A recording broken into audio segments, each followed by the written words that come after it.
Okay. Hey, welcome. I'm here. My name is Nathan Beckard. I run a startup called Founder Suite. I'm here with Marcel Botha of 10XBeta. How are you, Marcel? I'm very well. Thanks, Nathan. Great. Where are you calling in from? I'm calling you from my office in Brooklyn. And Brooklyn? yeah, we're one of those unique companies that didn't leave at all. We doubled down, helped out with COVID response projects, the biggest one being the Spiral Wave for New York City, and have been working actively on evaluating which other projects we could support as we're not out of this crisis yet. What's the scene in New York these days? I mean, I heard a lot about New York during, March, April, and it sounded awful. It sounded terrible. What's sort of have things stabilized there? What's your overall assessment of kind of the situation in New York right now? I had a conversation earlier today about shared culture being shared values, shared value systems. One thing that you do notice in New York right now is the emphasis that every individual is placing on socially distancing, wearing masks, and adhering to the protocols that saved us from from getting through the first wave, I would say. I think as the rest of the country remains on an upward trend, we're trying very hard in New York City not to repeat that. What we saw in March and April was total ghost town. We're slowly seeing life come back in a reformatted way. COVID, post-COVID restaurant life is an outdoor restaurant on the sidewalk.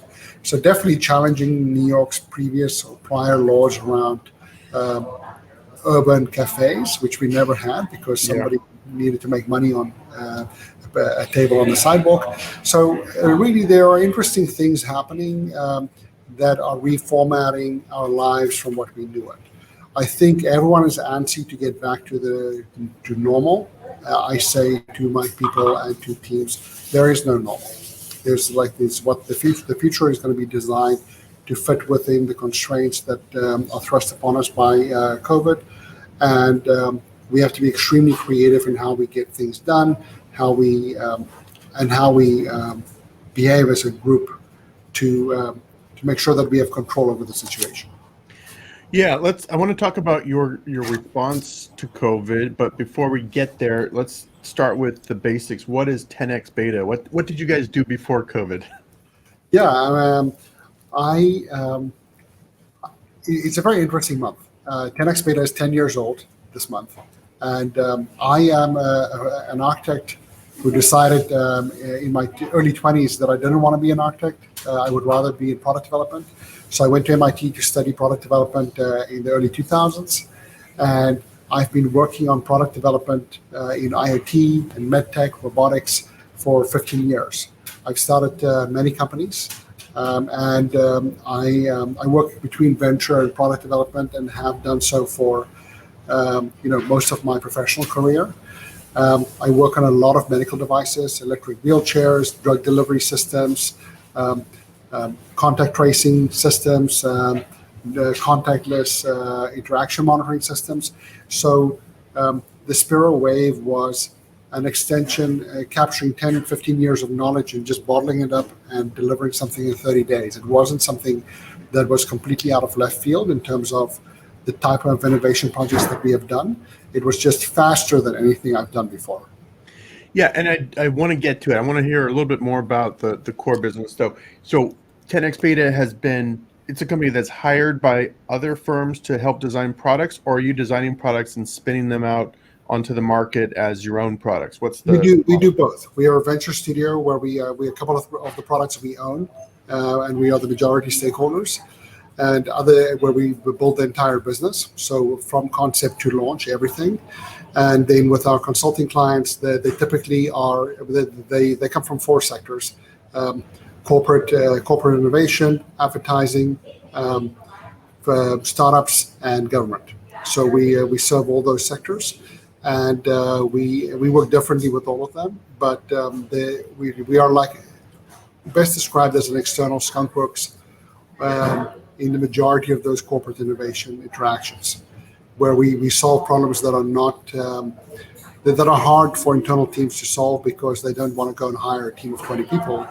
We have a unique approach to problem solving in those relationships. What are a few examples pre-COVID of some of your favorite or most out there, clever, interesting products you guys designed? KLM North America got us to build a service robot for airports that would carry your luggage from security to the gate and navigate you through the airport on a marketing budget. So we did that for about 1/20th of the cost of what other robot projects were spending on service robots for public space. And it ruffled some feathers because it made people who spent $20 million or $10 million on similar robots look bad. We also have a lot of advertising, so playful products that we do one-offs, where we did a vending machine for Angry Birds that you had to be angry at to get a prize for Times Square. And then we do way more serious projects where we look at drug delivery systems that could help resolve the opiate pandemic with products like Ventilators. So in terms of social impact and relevance and scale, we're strongly focused on how do we create products that are relevant to society. And I think 10 years in, we're trying to be even more focused and more steadfast in choosing better in terms of what we associate with going forward. Yeah, interesting. How did COVID affect the business? Did your things dry up a bit, or what happened to the business during COVID? Yeah. I think that that's an interesting question, because I don't know if we know the full impact of what COVID has done to our business yet. I say this because we're still in the middle of understanding what the new normal is. Our team developed or all went mobile and remote early on, and we were ready to work remotely on all the projects that we had in play before we were asked to solve the ventilator crisis. When we went full in on ventilator design, most of our team was occupied with that, with only 2 members who were looking at existing clients. So we had to put work on hold, and we had to defer work, and we had to promise people that we would come back later. Later was not just 30 days, because we got to EUA in 30 days, and we identified future versions and products. But really, literally, it occupied 6 months of our time. If you think about it, because there was the prep in getting ready for the lockdown or the stay at home, there was the transition to having deal streams, and now we're coming back together, figuring out what's the new normal for work. But things are activating slower than normal, but I would say the types of projects are as relevant and as meaningful as they've ever been. With your type of work, is it largely designers using CAD programs? Is it pretty much all virtual? I mean, can you do it all in the cloud, or are you making clay models? Is there a lot of in-person collaboration that happens? How's the magic work? Most of the team are in this office right now, working with masks on, distance, sitting apart. We are all in person, and we have been all in person throughout this, and we need to be, because otherwise we can't keep up with the actual prototyping and engineering requirements of in-person production and prototyping.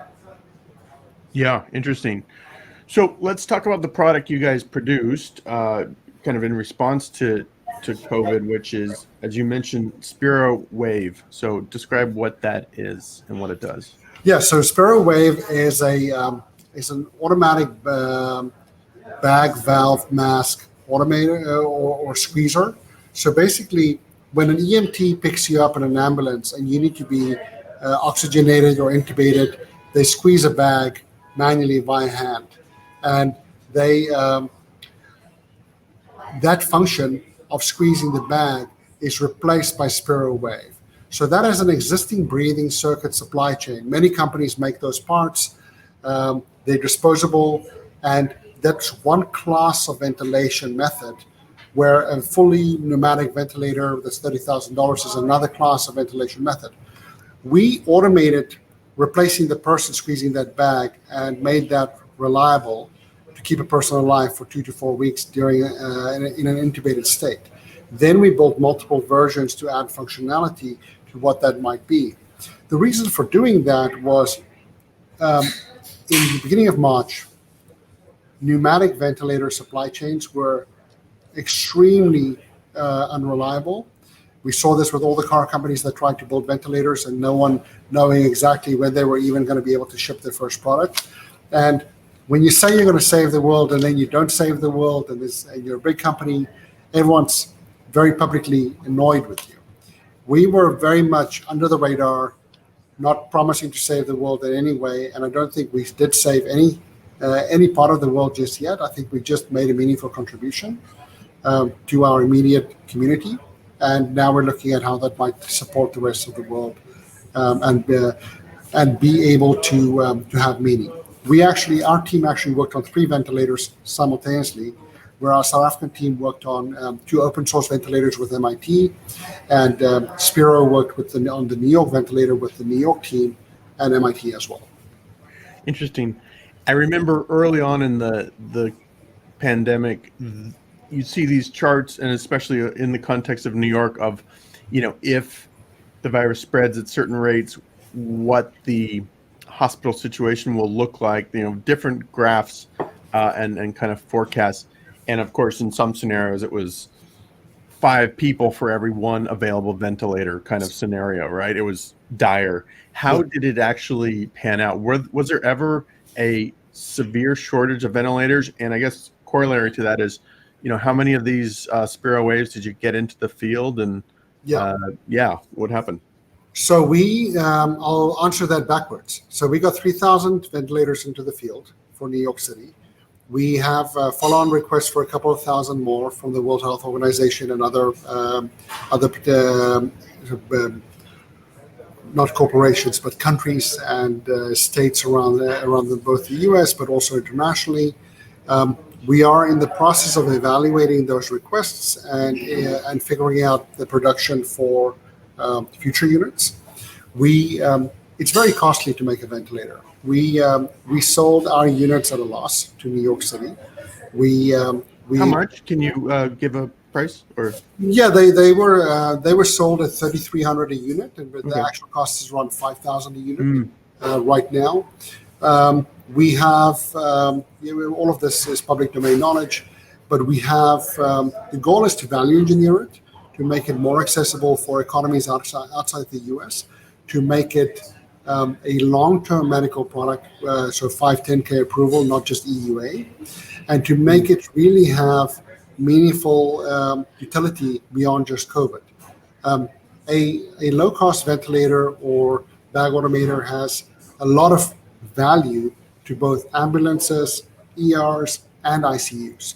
So we think that, and the fact that you can dispose of the parts that are most likely to be infected or contaminated by the infectious disease, so particles or cultures, can be a benefit over an existing pneumatic ventilator that needs a 14-day, anywhere from a 12-hour to 14-day offline period while we guarantee that it's free of contamination.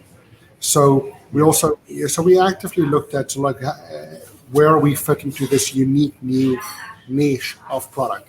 While we were doing that, so taking back your second question, we were not the only group solving this for New York City. Other groups that we were connected with were developing ventilators, or they were sourcing ventilators, or they were borrowing ventilators from other states. All these conversations were happening in real time. It is very politically charged and we saw this between China and the US in the supply chain on other ventilators that were highly publicized too early. Mm-hmm. If you publicly disclose what you're making, how you're making it, and what the components are, you also allow your supply chain to be sabotaged by people pre-buying and buying out or blocking the part shipments for things that are critical to your function. So we were highly secretive about what we were building, where we were building it, and we pre-bought enough parts to make 50,000 units. 50,000, 50? 50,000. Wow, great. So all the critical lead time components, we doubled down and invested in that, and we're now on the this is not gone. Now, in terms of utility and long-term need, I mean, I think this is a specific class of ventilation device that requires, I think, long-term investment to become a incumbent medical product across the world. We're not there yet. I think we solved the initial crisis, but there's a lot of room. Yeah, interesting. Did Elon Musk ever make any ventilators? Didn't he publicly come out saying he was going to make some? Did any actually end up? I like Elon's gusto, and like he's a fellow South African. Growing up in South Africa, Right. Yeah. Does things to you. I think you're an extremely tenacious individual. Normally, if you make it from South Africa and to the US, for starters. He has done some really great work. I love his cars. I love how confident he is in terms of, because he knows he doesn't know everything.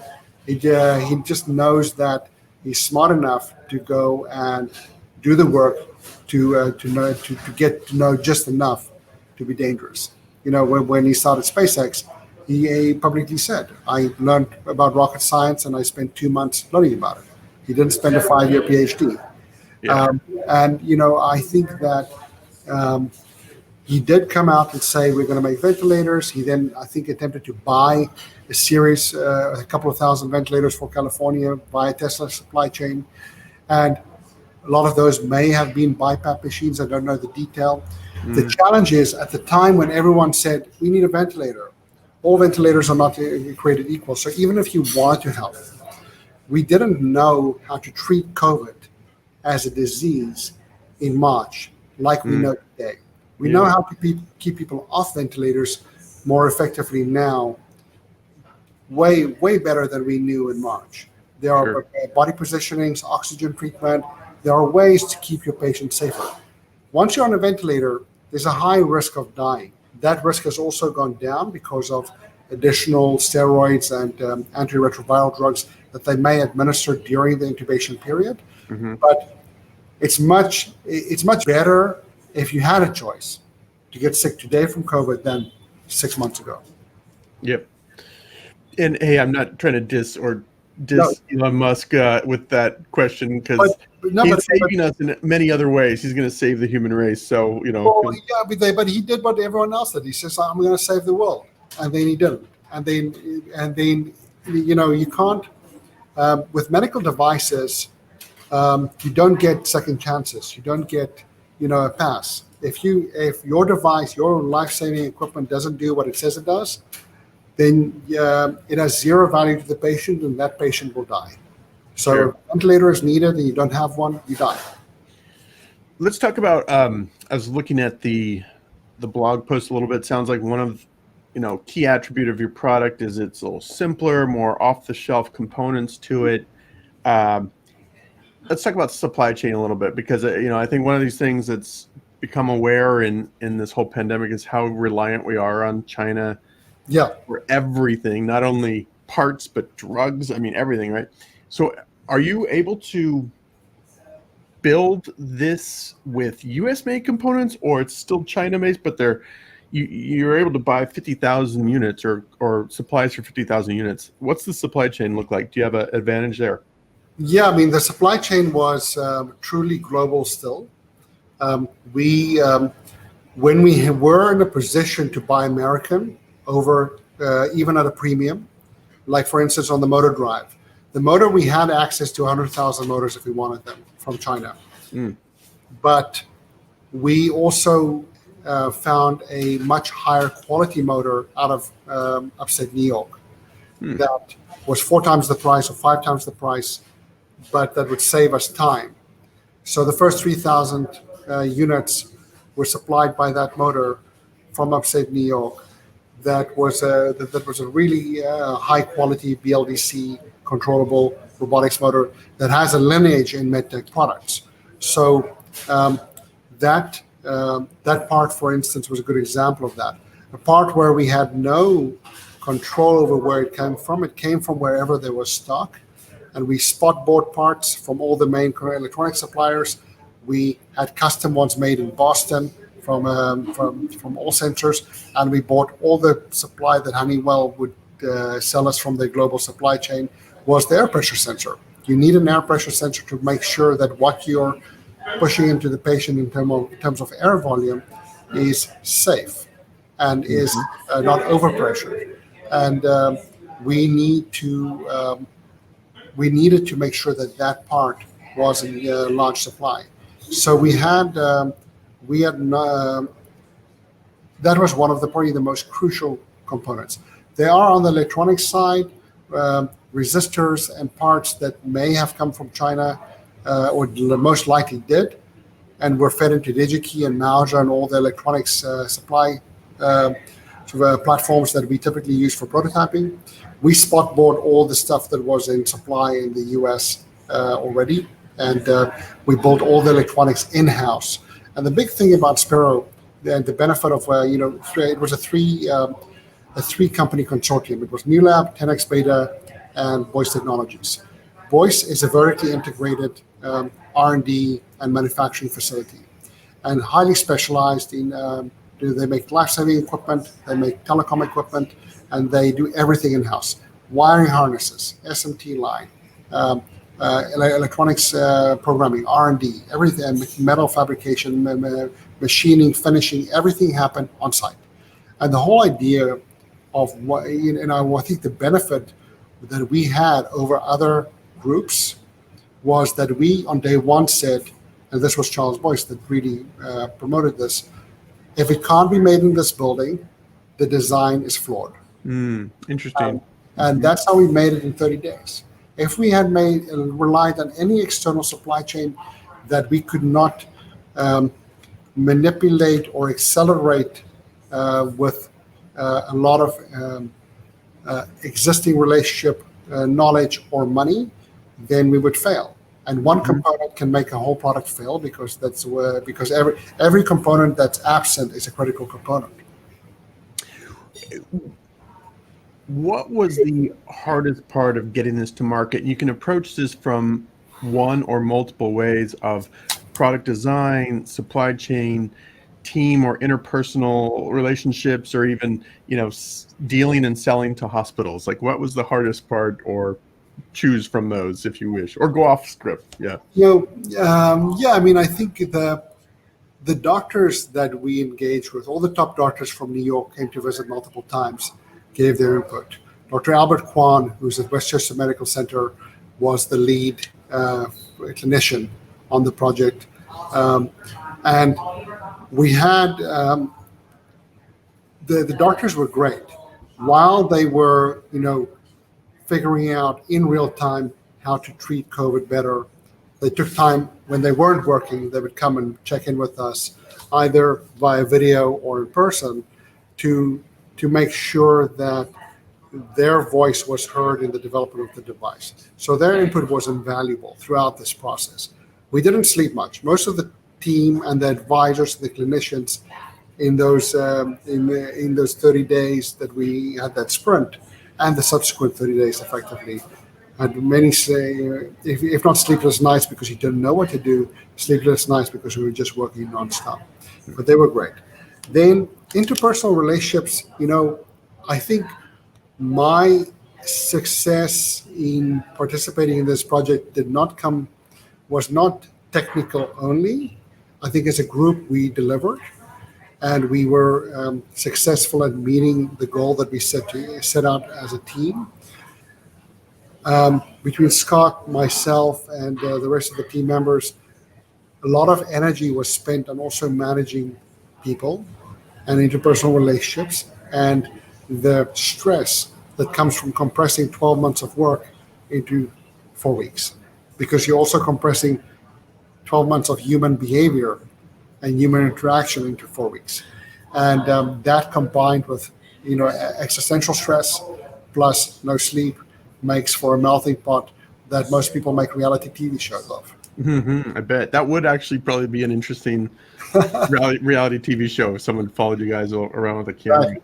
What would you have done? What would you do differently if you could rewind the clock to February or January? I think about this all the time. I think that, a prepared state or government would have started acknowledging the risk earlier of COVID. Acknowledging the pandemic risk earlier would have given us more leeway to invest properly in the development of these things we were working on. Would we have developed the same product or a better product if we had 90 days versus 30 days? I don't necessarily think so. I think we would have done the same amount of work and ended in the same place, if not probably a worse place. I don't think that having more time would have solved this. Doing an extremely fast, parallelized process of product development where you're doing 5 experiments at once and throwing away 4 and then moving ahead with 1 is an extremely expensive way to develop product and only reserved for emergencies. An asteroid is going to hit us. The moon is going to fall out of the sky. I don't know what other ones I can throw at Elon, but we have to think through with everything we do how to not introduce more waste, because sustainable design practice and product development practice is important. How do we develop it? How do we manufacture it? What's the life cycle of the project? So any project like this, high speed, has waste. Some of that waste we solve by reselling or donating any excess equipment or capacity that we have from that supply chain, and those processes have already started, just to make sure we don't throw things in the dumpster that is meaningful to somebody else. Any lessons that you picked up from this emergency design sprint that you can apply to normal times? Like, hey, we learned how to, yeah. I think the biggest learning for me professionally was that I need to do, less is more. Fewer projects, bigger projects, that have more impact. So I think the next 10 years of 10XBeta's life and professional contribution, you will see bigger and better and more meaningful things from us. I think this is it's not a switch that you flip overnight and say, I'm only going to work on ventilators now, but it is a choice that you make in terms of your capacity for complexity and what you're willing to take on. That's professionally. And I think that the other learning was that there is again, going to, systemic, so from government planning and preparedness. There are things that we know are missing in the world that we can solve now, not under duress, before it becomes something that we need to address while under duress. So, climate change, sustainability, ecology, medical device access, overburdened healthcare costs or system. All of these things are top of mind, but I think, I can't solve them all. My team can't solve them all. We have to be selective about what we take on. We are more sensitive now than we were maybe in January about contributing earlier than being until we're called upon, because we're the last resort. Interesting. What I want to talk about kind of the future, or what happens with the future of these ventilators. So you've got capacity to make 50,000 units. Where do you sell these, and when do you start selling them for a profit? It's kind of a business question, I guess. Is the demand for ventilators, somewhat caught up now, or is there still just overwhelming demand for ventilators versus supply? There is still a demand. We're still getting daily inquiries. A lot of African countries need them. A lot of South American countries need them. Other states need them. And we definitely need to, we're evaluating what we can contribute and what will be contributed by other parts of the overall ventilator supply chain.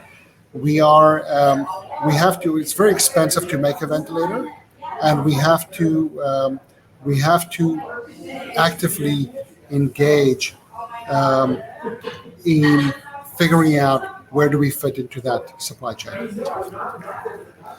Yeah, but are your plans to continue to manufacture all 50,000, or will this be sort of more as the need arises? No, we are planning to make to do another manufacturing run. We're currently moving operations to a medtech manufacturer. That's because under the EUA, we worked with Boyce Technologies to manufacture the first 3,000, and we are now moving that to an incumbent medical device manufacturer that can consistently produce X number of units a year. So we will continue to do this. We're reformatting what that looks like and also value engineering it so that we can enhance or increase the level of access that people have around the world. Has 10XBeta's business shifted back to serving sort of normal, quote unquote, clients yet, or are you still focused on COVID responses? We have currently 4 COVID projects on the roster. There's lab testing projects, there are PPE projects, and there are more ventilator projects. So I think we're going to be busy with COVID for another year or two. Any COVID projects you want to? I know you want to keep things fairly stealthy, but anything you want to kind of tease us with, or yeah. Well, I think there's some really interesting things happening on the testing side, because I think we've been truly disappointed by big pharma and the government's response to testing. Testing is not really relevant if you can't do it on demand as many times as you need it. Yeah. Every time you think you've been exposed, or just on a normal cadence. People that work actively as essential workers needed to be tested multiple times a month, right? Not once a week, and it shouldn't cost an arm and a leg. It can't cost $170 a test, which is what the Pixel LabCorp test costs if you do it out of pocket. Oh, really?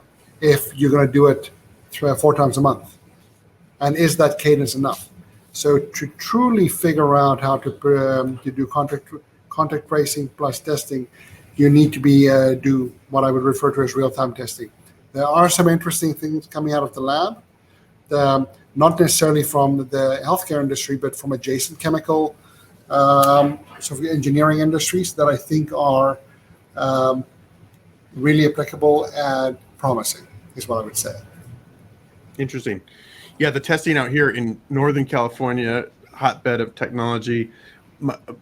I went on a motorcycle trip with my buddy in July, and when we got back, his wife made him get a test. But it took him like 12 or 14 days to get the results. It's irrelevant at that point. I did a lab test. For one of my first tests that I took was it's the same. It took 10 days to get it back. Pixel took 2 days to get back, but FedEx wouldn't pick it up because I didn't schedule a pickup. So Pixel and LabCorp and FedEx need to set up a priority pickup relationship.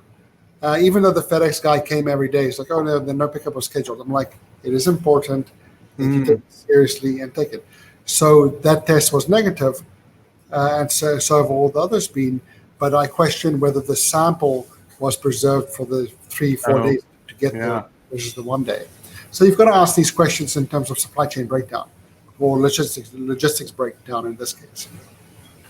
1 or 2 more questions, and I think let's hear from the audience. But did anyone on the team get sick? Yeah, my office manager Ashley got sick. She was very sick for a while. She's now mostly recovered, but still feeling the effects of it. So she was out of action for almost 3 months. She isolated early, flagged it, and the rest of us were fine.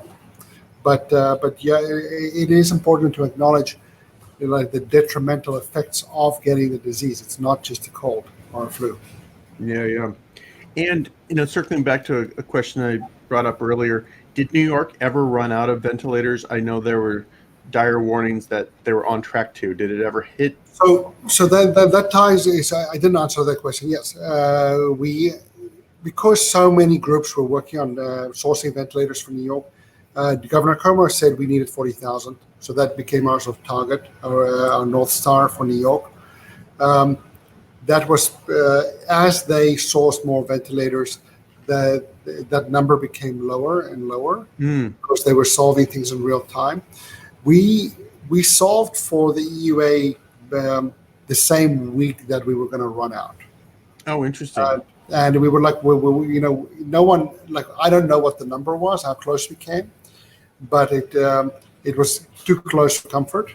And a lot of people were extremely agitated and nervous about us getting it done. And then we started sort of seeing this, we saw these two curves, this rise in infection rate and the need for ventilators. And then, the points almost met.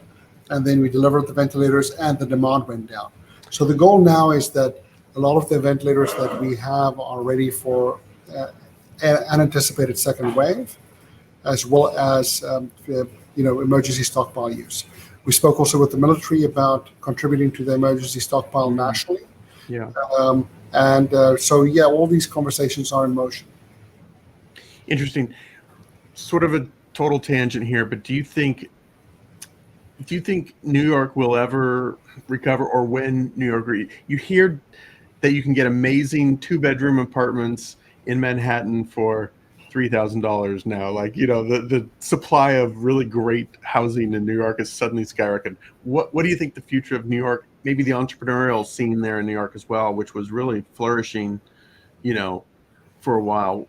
Any prognostications on that? Yeah, I think humans are a migrant species. It's like national borders and city borders are, they drawn and they redrawn and over history. So you've got to take the long view, right? New York is a way better place to live in than it was in 2000, 20 years later. Okay. And it's a way better place than it was. 2000 was way better than 1980. And people are drawn to New York City and cities like it around the world. I mean, there's no city like it, but other cities, other metropoles, because of the economic activity and the social activity. So in the absence of social activity, will we all leave? I don't believe the social separation is permanent. It's temporary. I think that New York has three types of population. Lifers, who are part of the fabric, multi-generation. It's their city. They're not going anywhere. They're New Yorkers. I've slowly become one of those, with 2 generations of us now living here. I have. You also have the the historically large transient community that come just for the quick flash in the pan experience. I lived in New York once. Yeah. And they're consultants. They are people that are transferable, that could work from home. A lot of that consulting industry are mobile. Okay. And then you have I think the people who move here who thought it was a good, who are always moving in. Okay, so the lifers, the transient, and then the people who are making it home.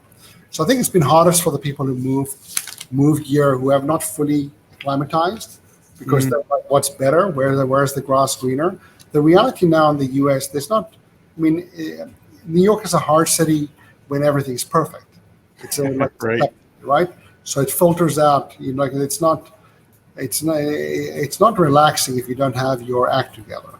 Don't think it's ever that relaxing. Without the social component in New York, it's a very boring city. Okay. Yeah. And I just made this comment to a colleague earlier today that I don't think we're going to make many new friends in the next 2 years. I think we're going to invest in existing relationships more, the ones that we cherish and want to develop and want to nurture. So New York will survive the transition. I think it will become a much better place. I do think that the urban design impact of, from apartment access and cheaper real estate, whether it's temporary or permanent, to outdoor space design and use, and outdoor dining, which is huge in terms of quality of street experience. All of these things will contribute to the next wave of big change in New York. Now, whether the city takes note on how effective and how interesting it could be to activate those sidewalks effectively over time. Let's see. I don't know, but we're not going anywhere. Yeah, interesting. I mean, there's probably an argument to be made for swooping in, getting an apartment now right before the vaccine, is passes phase 3 trials, and then getting into that rent controlled situation for the next 20 years, right? So, yeah, in my life, rent control has been a myth. I've not seen any of that success myself over the years that I've lived here. However, I do think that, we're not going to see a major decline in the pricing here, but I think there is going to be surplus, and that will start hopefully showing a downward trend. But I think that will only affect the transient population. Yeah. The long-term buyers are not going to be. You're not going to see a lot of change in the cost of living in New York. There's a big debate here in Silicon Valley whether the work from home, and you're hearing Google has extended it into 2021, and Facebook and Twitter are also doing this, whether that's going to take away the serendipity that makes Silicon Valley magical. And it's interesting because I remember I was here in the dot-com crash in San Francisco when there were more U-Hauls leaving the city and all this stuff, and it bounced back really quick. Like it's wondering, is this time different or not? I do want to have time for audience questions, so let's hear from our audience. And I guess the format is, all right, Victor Adams has a question here. What has been the hardest part of producing the ventilators? Good question. Well, yes. So making the mechanical parts, assembling them, and programming the software are all easy in comparison with the quality assurance steps that we then take throughout the manufacturing and assembly process, but then also the final confirmation process, to then sign off and saying this little thing that we made, because we didn't make ventilators the 10 years prior to making these 3,000. So then signing off and getting multiple stakeholders and auditing agencies to sign off and say what we've made is at a quality level that it would sustain somebody's family member, while intubated for a long period of time. That emotional divorce, divorce is not the right word, but that transition from when you finish the product and now it goes out to the world and now it starts having impact. It's a big transition, and it's a lot of tension is always between those who want to ship the product as soon as possible and those who are the gatekeepers into making sure that every possible safety standard has been met to do so. So it's mostly a quality and a quality of outcome management that was the hardest part. Making something that just pumps a bag without cognizance of what it's doing, super easy. We can make it in the lab downstairs today. Yeah. Making it so that it's a true ventilator replacement, very hard. Thanks, Victor. Next question. Engi Ibrahim says, did you have a mentor to apply the idea? If yes, how did you know him or her? So when the ventilators were required in Italy, so one of our business partners out of Amsterdam called and said, how can we potentially contribute to that crisis then? And I started looking actively at what was happening around the world, what were the open source projects, what was something that we could contribute to. I felt that there was too much conversation and community management required to manage, at that stage, I think 24,000 people in different volunteer groups on Facebook and Slack and other platforms. So when we were asked, New Lab, Scott Cohen, one of the founders of New Lab, spoke with the EDC, the Economic Development Corporation here in New York, and they wanted us to look into possible ventilator projects to partner with around the country that were credible.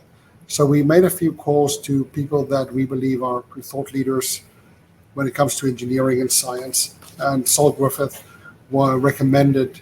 He's a former MIT alum, MacArthur Fellow, founder of Other Lab, one of the smartest people in the country, and he's Australian, by the way. So we had a conversation with him, and he recommended that we check out Alex Slocum's team at MIT, because they were working on a project only for 11 days at that point that was based on research that from 10 years prior. So in the 11 days, they validated everything, they modernized the mechanism, and we met them the first day that they did a porcine study and kept 2 pigs alive using these ventilators. That's the first day we met them. And then our 30 days started. And we were actively working based on the work that they did, actively engaging with their team and inspired by sort of their vision of what it should be. So if anybody was a mentor around what we needed to achieve and how to do it and how to do it at the speed of light, I think Alex Slocum was definitely that. I think Alex and everybody else on this project are a lot more fun if you can let your hair down and have a glass of wine versus having to be under duress for 30 days. And so I think we were all in an incredible amount of stress. But everyone came with brought the A game. I mean, there's no one person that can claim, not even me, Scott, or Charles, singular success in this project. It was one of the best group efforts that I've ever been part of. Very interesting. Let's do one more question. Greg Peterson says, this is a loaded question. This is going to be interesting. What do you think about the government response? I studied at MIT. So, I'm a de facto believer in science. If you don't believe in science, then you're on the wrong side of history. So the current government and the incumbent government has questionable understanding of science, a questionable response to good science, and definitely an active oppression of scientists. So definitely not a government that I support. All right. Well, let's do a virtual round of applause for Marcel here and for folks like Marcel, helping save us all, basically. Thanks so much. This has been really interesting. Thanks for Radivision. Thanks for the audience for tuning in. And again, Marcel Botha, 10XBeta, producer of the Spiro Wave. Very exciting stuff. Thank you all. Over and out. Thanks so much. Bye-bye. Bye.